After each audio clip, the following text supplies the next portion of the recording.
Every day, something dramatic happens in the Caribbean that affects our lives. We'll give you the details. We'll give you the facts on Caribbean Perspective with Eddie Frederick. Here's Eddie Frederick.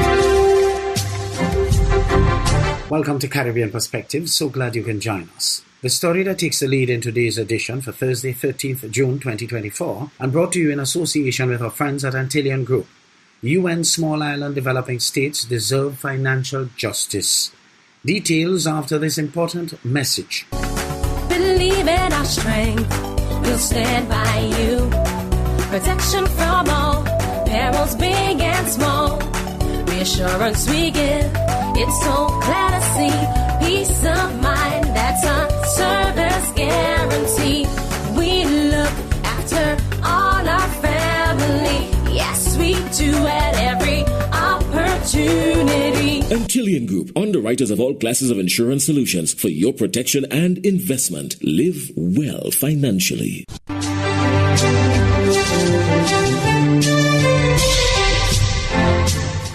Welcome back.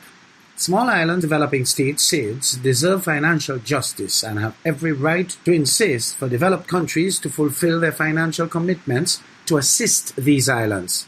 Andre Huey of SKN Newsline reports. These strong words were championed by UN Secretary General Antonio Guterres at the recently held SIDS-4 International Conference in Antigua and Barbuda.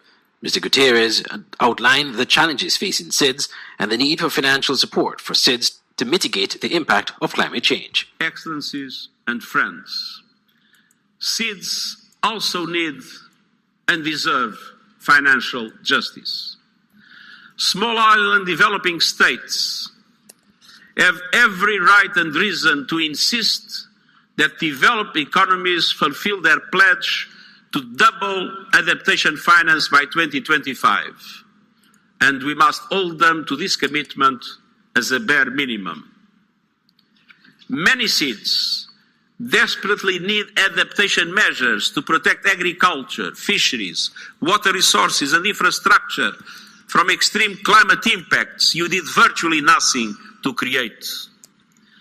You also have every right to call for new and significant contributions to the Loss and Damage Fund, and eventually to innovative forms of mobilizing resources to this Loss and Damage Fund to make it a reality.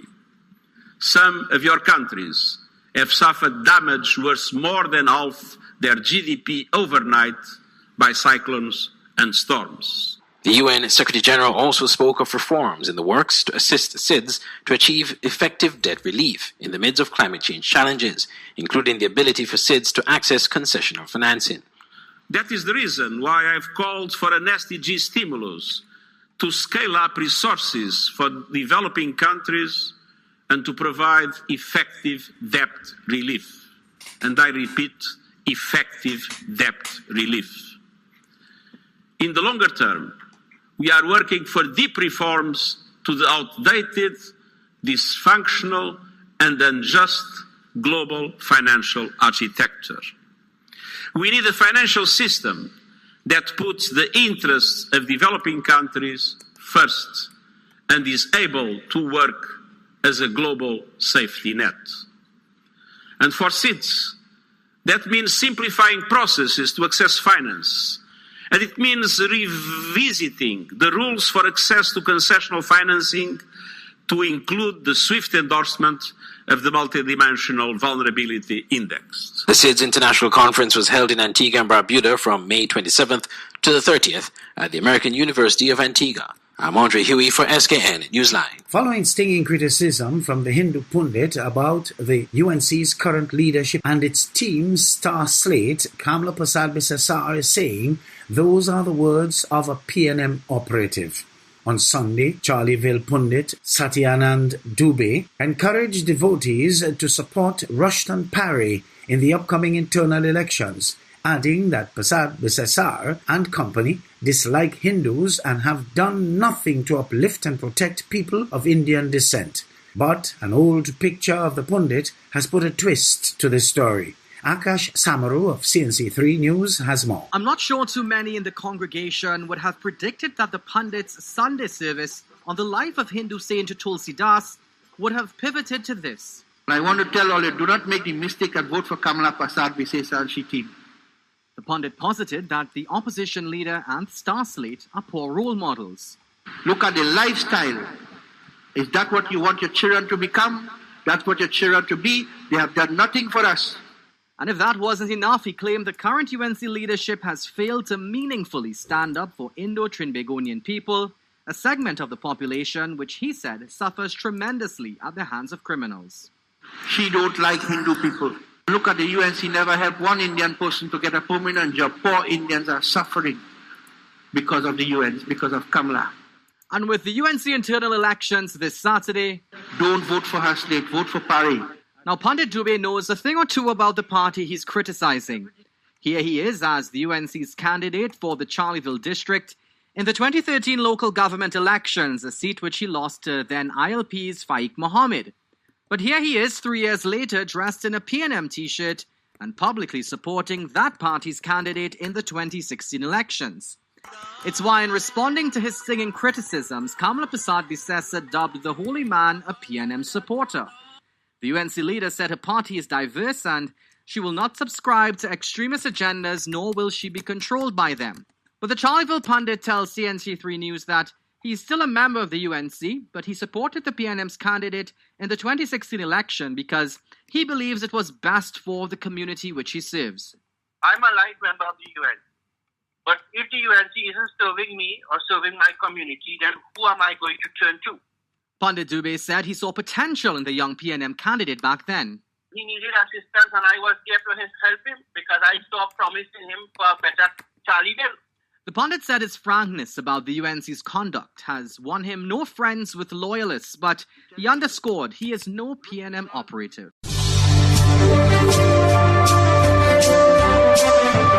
You're listening to Caribbean Perspective with Eddie Frederick, in association with our friends at Antillian Group, underwriters of all classes of insurance solutions for your protection and investment. Live well financially. Is now upon us, so we as Caribbean people need to remember to think safety and be prepared. Avoid venturing outside during a storm or hurricane, especially if there are strong winds. Rooftops and other debris are often blown about and can cause great damage.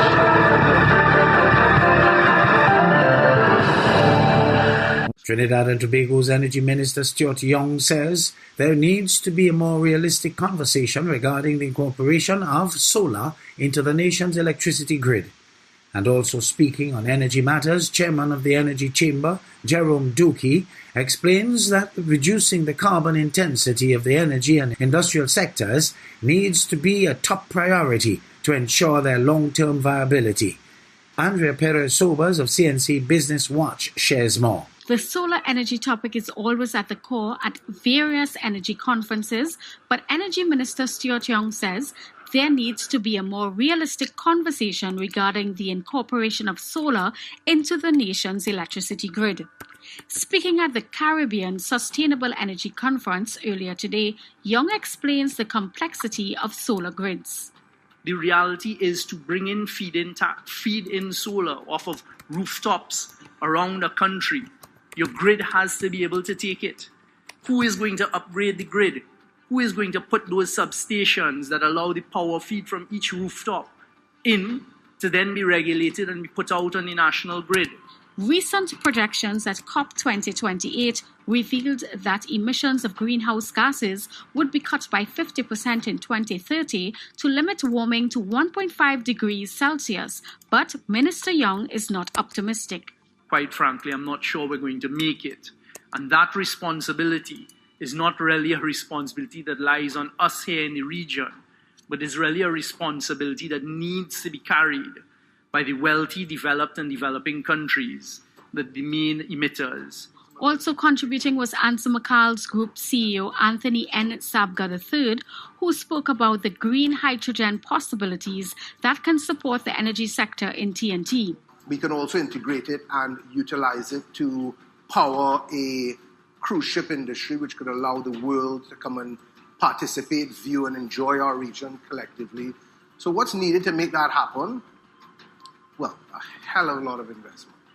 Energy Chamber Chairman Jerome Duque highlights that reducing the carbon intensity of the energy and industrial sectors need to be a top priority to ensure their long-term viability. Renewable energy tends to get the headlines when people are discussing the decarbonization of energy systems and, of course, renewable technologies like wind, solar, and geothermal have a huge role to play and are a key element of our discussions at this event. Duque was speaking at the first day of the Caribbean Sustainable Energy Conference at the Hilton Trinidad Hotel. Jamaica's opposition leader Mark Golding has firmly stated that he will not tolerate any disrespect regarding his marriage within the political arena. This declaration arises amidst a legal dispute between him and Deputy House Speaker Heroy Clark. Currently, Clark's lawyers are seeking a meeting concerning the pending defamation lawsuit. CVM's Courtney Lewis provides further details. Opposition leader Mark Golding is hitting back at critics after recent social posts circulating regarding his marital relationship. He says the remarks are serving as a distraction, but that he remains undeterred by what he describes as foolishness. He was speaking at the People's National Party Alligator Pond Divisional Conference on Sunday. This is them strategy, this is what's going on. They don't try to do anything they can do to distract Jamaica.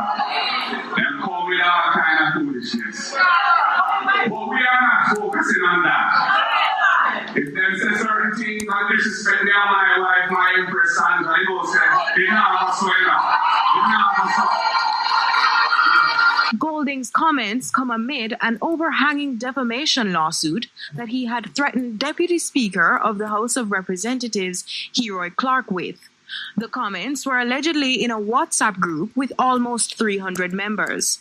In a letter dated June 7, Golding's legal team outlined the need for a public apology in a newspaper to be circulated island-wide, an agreement to settle for damages for defamation, and an agreement to not make further defamatory statements concerning Golding to be delivered by 4 p.m. Monday, June 10. When our newsroom contacted Clark for comments on the matter, he said he had none. Up to news time, Clark had not yet issued an apology, but responded to the lawsuit. Details of the responses were not shared with us. Courtney Lewis for CVM News. A new liquor has been added to the spirits market in Barbados, an initiative of the Foursquare Rum Distillery and Massey Stores. It is named in honor of a Barbados and West Indies cricketing great. CBC's Trevor Thorpe reports. This is the Desmond Haynes Dorley's Rum. It's a 14-year-old special edition spirit that has been in the making for some time, but delayed by the COVID-19 pandemic. Development manager at Foursquare, Candace Small, told guests at the launching and signing ceremony at Massey Worthing Christchurch it comes in time for the ICC T20 World Cup. Our partnership was a long process in making, but it is one that we are very proud of. We are very, very happy to work with the Right Honourable Dr. Desmond Haynes and to have the opportunity to showcase our 14-year-old special edition rum. No other rum in this class you can ever experience, and this will take you on a journey that you're definitely going to want to experience again.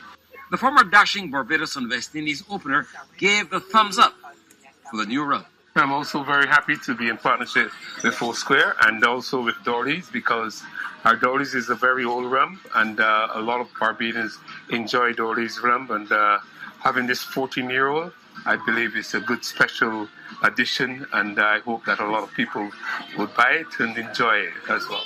The cricketing great said the Dorley's name has been around for some time and recalled his early days at the Carlton Cricket Club. In the early days, as a youngster at Carlton, I always used to see the guys at Carlton drinking Dorley's rum. So Dorley's has been a very famous rum in Barbados for quite some time, and I'm happy to be associated now with Foursquare in this 14-year-old special.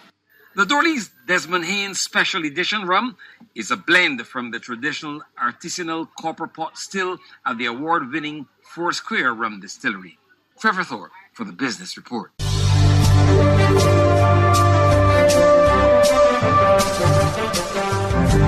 I am Eddie Frederick. This has been Caribbean Perspective, a whole new approach to highlighting developments in the Caribbean. In the meantime, please follow us on Facebook and subscribe to our YouTube channel for daily regional news and more, in association with our friends at Antillian Group. Believe in our strength, we'll stand by you. Protection from all perils, big and small. Reassurance we give, it's so clear to see. Peace of mind, that's a service guarantee. We look after all our family. Yes, we do at every opportunity. Antillian Group, underwriters of all classes of insurance solutions for your protection and investment. Live well financially.